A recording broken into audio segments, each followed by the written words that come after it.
Vamos lá. Segundo bloco. Vamos continuar. Então, o último exemplo que nós trabalhamos, né, de legitimidade extraordinária para ser autor da ação executiva, nos casos de relação de consumo, né, ações coletivas de natureza consumerista. Agora, a gente vai falar sobre legitimidade passiva. Então, vimos então quem pode ser autor exequente, né, na ação executiva e quem pode ser réu da ação executiva. Quem é legitimado passivamente nesse tipo de demanda. Aqui, novamente, nós temos três grupos de legitimados. Nós temos a legitimação ordinária, né, da execução, da passiva, né, legitimidade passiva, temos legitimação ordinária superveniente ou derivada, então os dois primeiros grupos, o mesmo nome do anterior, né, da ativa, só que temos uma terceira modalidade, que aqui já é diferente, que é o responsável tributário. Então aqui nós temos uma terceira modalidade, um terceiro grupo de legitimado passivo da ação de execução, que é a figura do responsável tributário. Vamos falar sobre elas na respectiva ordem. Primeiro grupo, legitimidade ordinária da execução. Perceba que a gente está caminhando nos artigos, né? Aqui, artigo 779, inciso 1 do CPC. Então, quem é a regra básica, né, o principal executado que nós temos na execução? Como a gente já comentou, legitimidade ordinária. Alguém que defende em nome próprio, direito próprio. Artigo 779 diz o seguinte: a execução pode ser promovida, inciso 1, pode ser promovida contra, né, inciso 1, o devedor, reconhecido como tal no título executivo. Então, a regra básica é: a execução ela é promovida em face do devedor, que é assim identificado no título executivo. Isso é a legitimidade ordinária básica. Então, aquele indivíduo que está no título executivo como devedor. Segundo grupo, e aqui nós temos mais hipóteses, legitimidade ordinária derivada. Mais uma vez, assim como foi na situação anterior, nós teremos aqui uma circunstância em que a legitimação passiva deriva de uma legitimidade anterior. Então, nós temos aqui uma transferência de legitimidade, assim como acontece em relação ao polo ativo, né? São os casos em que o débito ele é sucedido, da mesma forma que aconteceu com o crédito, essa sucessão, essa transferência de responsabilidade pode ser dada a causa mortis ou inter vivos. Então, o artigo 779 também trabalha com essas hipóteses nos incisos 2, 3, 4 e 5. Bom, inciso 2. Se a gente pegar o caput, né, o caput está aqui. A execução pode ser promovida contra, inciso 2, o espólio, os herdeiros ou os sucessores do devedor. Pergunta que eu faço para vocês, né? Não sei se acho que vocês já tiveram direito de família, imagino. Por que o inciso 2 coloca espólio, herdeiros ou sucessores do devedor? Em vez de colocar só espólio, você lembra o que é espólio? Espólio é o conjunto de bens do falecido, né? Por que ele coloca os herdeiros? É possível herdar dívida a ponto de ser executado? Então, por exemplo, meu pai devia, aí ele morre, o credor vem, se volta à execução contra mim? Isso é permitido? Ah, é Depende permitido, do não tipo é? da dívida.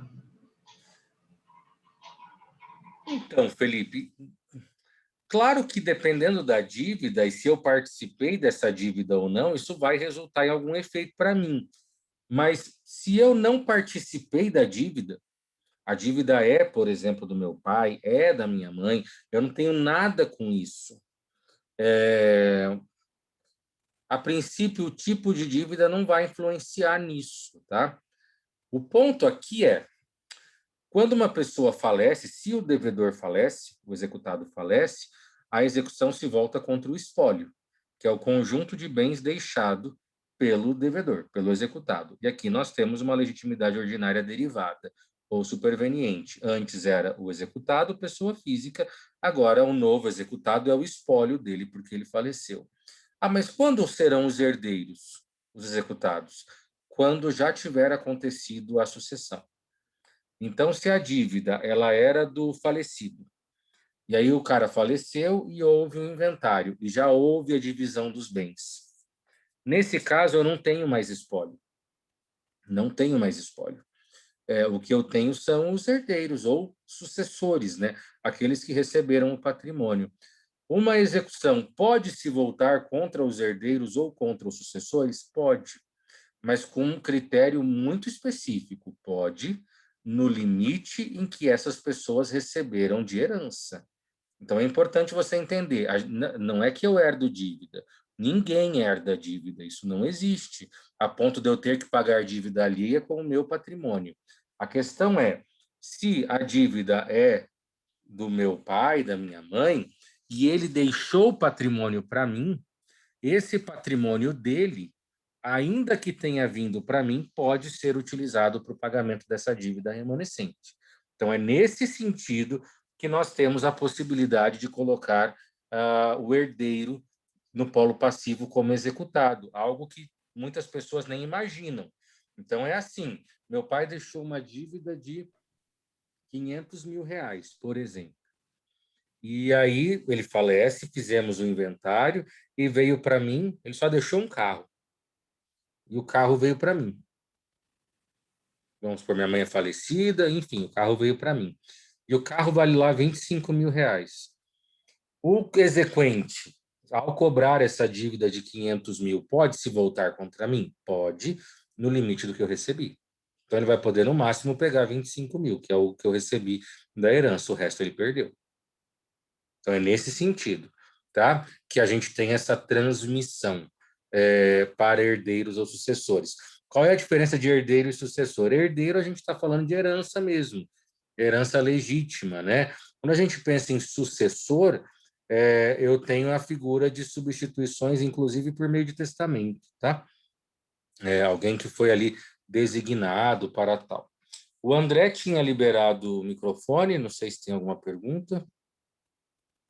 Professor, então, no caso o falecido não tenha deixado nenhum bem, tão somente dívidas, por exemplo, então no patrimônio dos seus herdeiros não vai sofrer nenhuma alteração, né? Exatamente. Exatamente isso. Então, eu só posso, como herdeiro, sofrer uma consequência pela dívida do ascendente, né, em relação àquilo que eu recebi dele. Do contrário, não posso. Eu, como herdeiro. Claro que aí entra também aquela pergunta do Felipe, né, dependendo do tipo de dívida. Por exemplo, a dívida era do meu pai que fez a dívida, e eu fui fiador. E avalista, dependendo do tipo de dívida. Aí é claro que vai sobrar para mim, mas é porque eu participei dessa situação. Aí é completamente diferente, né? Eu estou falando de uma situação que eu não tenho nada com isso. E aí, então, não vem para mim essa dívida se não me foi passado nada por parte do devedor, né? Professor, mas a herança, ela não é empenhorável? Quando a gente pensa em empenhorabilidade, então, é uma baita pergunta essa, André. Vamos lá. Quando a gente pensa na empenhorabilidade, né? Num primeiro momento, sim, mas assim, perceba, a minha herança, né, aquilo que eu recebi de herança, ela é empenhorável. Claro que tem toda uma interpretação se eu recebo uma herança milionária. É óbvio que pode ser objeto de penhora, uma parte dela.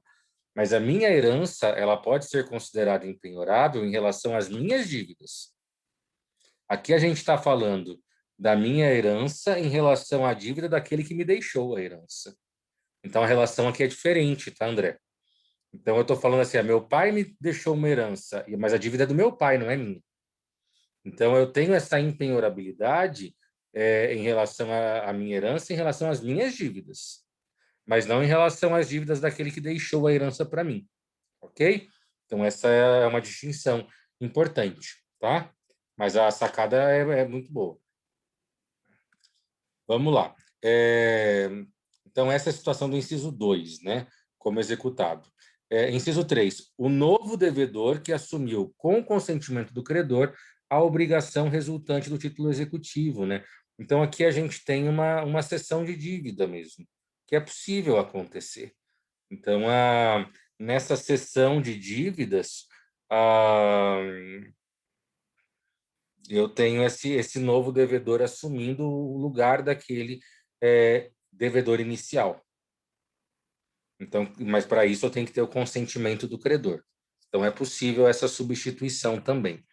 O fiador, e aqui sempre o fiador só se lasca, né? Então, eu estou com... Lembra que a gente tem aquele benefício de ordem, né? O que é o benefício de ordem? Se eu tenho a figura da fiança, o fiador tem direito que primeiro seja executado o devedor principal, para depois o processo se voltar contra ele. O processo se volta contra o devedor principal, não encontra nada. Ele pode se voltar contra o fiador. E aí o fiador vem como legitimado superveniente, né? Então, o fiador é um caso clássico de legitimidade ordinária superveniente. E, por fim, o responsável titular do bem vinculado por garantia real ao pagamento do débito.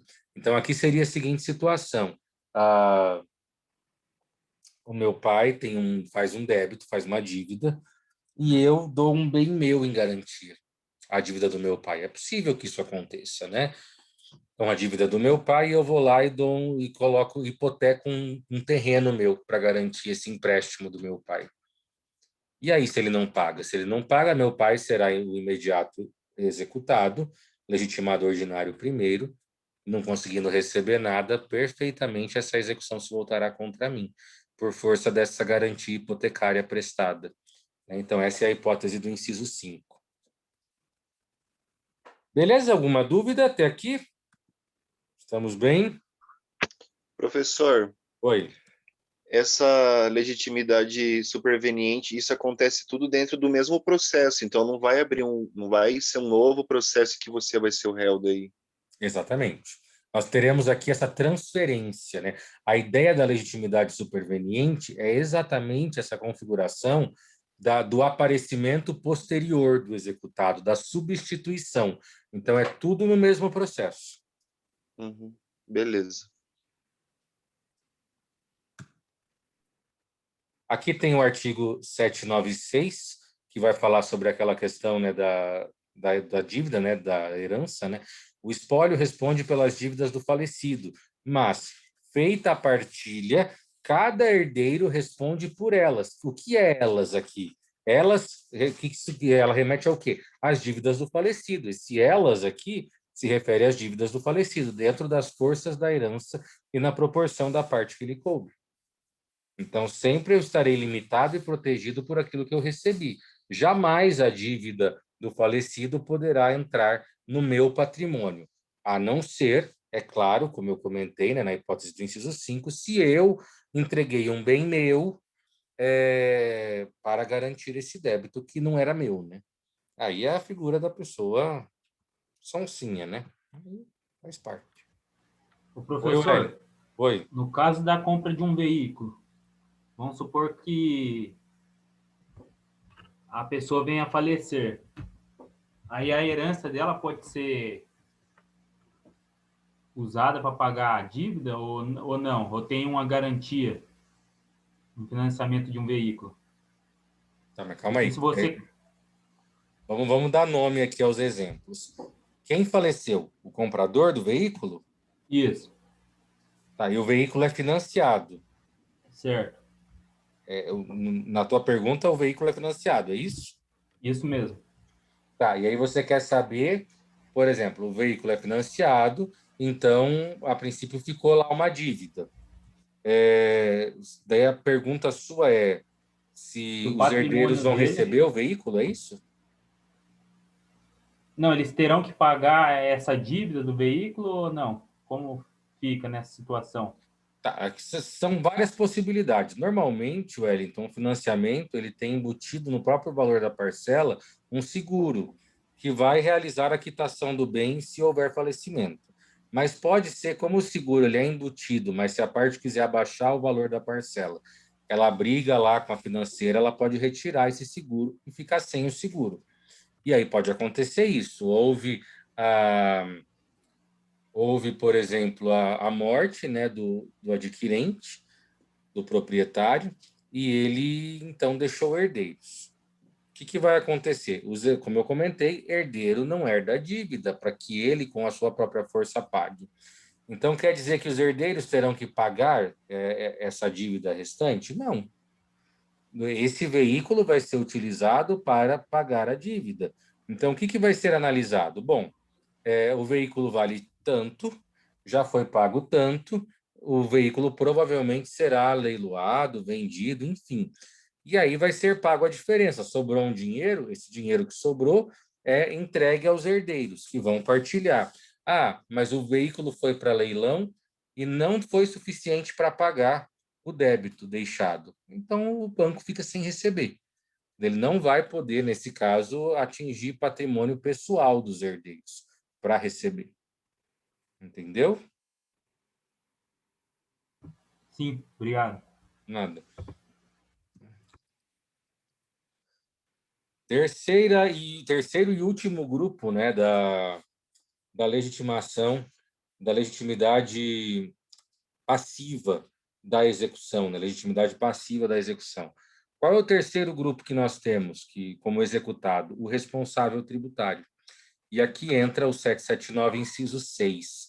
E aí ele fala, né, o 779, voltando, né, caput. A execução pode ser promovida contra o responsável tributário, assim definido em lei. Então, nós temos situações em que, por exemplo, eu trouxe para vocês, né, o Código Tributário, CTN, é Código Tributário Nacional. Código de Trânsito é CTB. Cuidado, tá? Para não achar que isso aqui é Código de Trânsito Nacional. Código de Trânsito é CTB, Código de Trânsito Brasileiro. CTN, Código Tributário Nacional. O artigo 134 fala sobre essa responsabilidade tributária, sobre quem é responsável, né, por pagar ali tributos. Então, olha o que diz o caput. Nos casos de impossibilidade de exigência do cumprimento da obrigação principal pelo contribuinte, respondem solidariamente com este nos atos em que intervierem ou pelas omissões de que forem responsáveis. Inciso 1. Os pais pelos tributos devidos pelos seus filhos menores. Então, é perfeitamente possível que um imóvel esteja em nome de um filho menor de idade, e os pais fazem isso de propósito, para proteger o bem. Ok, mas esse imóvel que está no nome de um menor tem IPTU. Se é um sítio, fazenda, tem ITR. E se ele não for pago? Se ele não for pago, cobra-se o filho, o menor mesmo. Sim, mas essa execução, né, essa execução de natureza tributária, ela pode se voltar contra os pais, porque o Código Tributário Nacional permite prever, né, que os pais são responsáveis tributários pelos filhos menores. Então, essa é a situação. Casos muito específicos, né? Então, inciso 2, tutor e curador pelos tributos devidos pelos tutelados e curatelados. Então, tem lá um tutor, um curador para cuidar do incapaz, e aí o incapaz tem patrimônio, também não paga os tributos, e aí se volta uma ação contra os incapazes. Se não der certo para responder, os tutores e curadores são responsáveis tributários. Pode-se voltar contra eles a execução. Administradores de bens de terceiro, pelos tributos devidos por estes. Isso aqui, pessoal, isso é um negócio muito importante, tá? É muito comum quando uma pessoa tem imóvel que ela entregue para uma imobiliária para realizar a administração dos bens. E aí, às vezes, deixa lá com responsabilidade da imobiliária para ela pagar todos os tributos decorrentes. Aí vem uma taxa de iluminação pública, tudo isso é tributo. Vem um imposto, né, a figura do IPTU, vem lá uma contribuição de melhoria, né, porque foi asfaltada aquela rua, enfim. E nada disso é pago. Isso pode se voltar contra a imobiliária, que, nesse caso, tem um contrato dela como administradora do bem ali.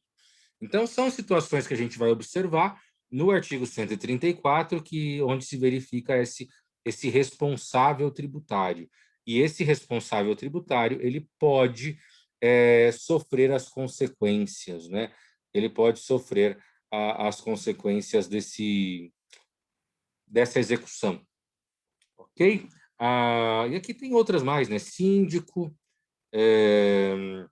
e o comissário, por aquilo que é devido pela massa falida ou pelo concordatário. Aqui, esse concordatário e comissário, a gente nem vai ver mais, porque isso era quando existia a concordata. E a concordata não existe desde 2005. Professor, mas então por que isso ainda existe? É porque nós ainda temos uma previsão no Código vinculada à figura antiga concordata, né? A concordata ela foi substituída pela recuperação judicial na Lei 11.101 de 2005. Então, antes era falência e concordata, hoje é falência e recuperação judicial. Qual é o ponto? Quando essa lei entrou em vigor em 2005, haviam muitas empresas que estavam em concordata, em uma recuperação antiga. E essa concordata pode durar anos, porque vai no plano da própria recuperação. E aí não vai mudar a regra, porque quando aconteceu, né, a regra era outra. E aí? E aí, se durante todo esse processo, que pode ter demorado, por exemplo, 10, 15 anos, não foi pago nenhum tributo? O responsável pelo concordatário, né, que é chamado de comissário, ele pode sofrer as consequências dos tributos não pagos. Tabelião, escrivão, serventuários da justiça, sabe? Pelos tributos devidos sobre os atos praticados por ele, em razão do seu ofício, né? Então, quando o tabelião faz algum serviço que gera um tributo, se a parte não paga, isso pode sobrar para o tabelião, pode sobrar para o escrivão. E os sócios também, no caso de liquidação de sociedade. Então, uma sociedade está sendo desfeita, né? Nós temos o encerramento das atividades, de uma atividade empresarial. Os tributos não pagos pela sociedade pode se voltar contra os sócios. Aqui, meus caros, é o caso clássico da desconsideração da personalidade jurídica. E é bacana porque o artigo é o mesmo, é o artigo 134, mas do CPC. O artigo 134 fala sobre incidente de desconsideração da personalidade jurídica. Quando a gente analisa as intervenções de terceiro, né, já vou comentar sobre isso com vocês, de todas as intervenções de terceiro, denunciação da lide, assistência, chamamento ao processo, desconsideração e amicus curiae, a única intervenção que é permitida na execução é a desconsideração da personalidade jurídica, artigo 134 e seguintes do CPC. As demais intervenções de terceiro não se admitem no âmbito do processo executivo. Mas a desconsideração da personalidade jurídica é a figura do responsável, né? Nós temos aqui o responsável tributário também, quando eu tenho o sócio sendo responsável pelos débitos tributários da empresa, isso é uma consequência da desconsideração da personalidade jurídica. Litisconsórcio e cumulação de demandas executivas, tá? O que é litisconsórcio? Várias partes, vários autores ou vários réus, nesse caso, vários exequentes ou vários executados. E eu posso cumular demandas executivas? Aqui é a nossa última discussão do nosso bate-papo de hoje. Primeiro ponto, né? É possível ter litisconsórcio na execução? Totalmente possível, né? E todo tipo de litisconsórcio, tá? Eu posso ter litisconsórcio ativo, vários exequentes em face de um executado. Eu posso ter um litisconsórcio passivo, um exequente para vários executados, e eu posso ter um litisconsórcio misto, vários exequentes contra vários executados, sem nenhum problema. Agora, quando eu falo de cumulação de ações, né, cumulação de demandas executivas, existe uma regra. E essa regra ela se encontra no artigo 780. Né? Esse é o artigo 780 do CPC. O exequente pode acumular várias execuções em uma única. Ele pode, em vez de ficar abrindo um monte de execução separada, ele pode acumular várias execuções, juntar vários títulos em uma única execução, ainda que fundadas em títulos diferentes. Então, tem vários cheques, várias promissórias, né? Quando, e aqui nós temos a regra, se o executado for o mesmo, então o devedor é o mesmo, e desde que para todas elas seja competente o mesmo juízo e idêntico procedimento. Então, por exemplo, eu tenho o João deve para mim. Então, o João, ele é devedor de várias coisas para mim. Eu tenho vários títulos que colocam o João como devedor. Eu posso, em vez de abrir uma ação de execução para cada título, abrir uma execução só contra o João, colocando todos os títulos na mesma? Depende. O que eu tenho que analisar? Primeiro ponto, né? O devedor é o mesmo? Nesse caso é. O João é o devedor de todas as execuções. Títulos diferentes, tranquilo. Próximo. A competência do juízo é a mesma? Todas essas execuções têm por juiz competente, juízo competente, o mesmo lugar? E aqui a gente se refere à competência de foro mesmo. Então, é o mesmo território, todas podem ser propostas na mesma vara, tudo na vara civil, por exemplo, de Arapongas, tudo na vara civil de Apucarana? Pode.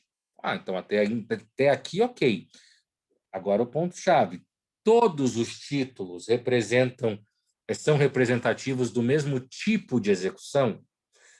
Todos eles representam uma obrigação de pagar quantia, ainda que a quantia seja diferente? Se sim, posso juntar tudo. Agora, se eu tenho título para pagar, eu tenho um outro que é para entregar a coisa, eu tenho um outro que é para não fazer, aí eu não posso acumular. Se forem execuções diferentes, eu não posso acumular. Tem que ter o mesmo procedimento, tem que ser a mesma tipologia de execução. Aqui no próximo slide isso fica bem claro. O artigo 780, ele estabelece que é possível realizar várias execuções dentro do mesmo processo, desde que preenchidos todas essas condições, e todas ao mesmo tempo. Mesmo devedor, juízo competente o mesmo para todas as execuções e o procedimento executivo igual. Então, ou tudo vai ter que ser para pagar a quantia, ou tudo vai ter que ser para entregar a coisa, ou tudo vai ter que ser para fazer ou não fazer. Não dá para eu misturar o procedimento executivo aqui. Se eu observar essa regra, eu posso acumular execuções, né? Tudo bem? Entendido até aqui?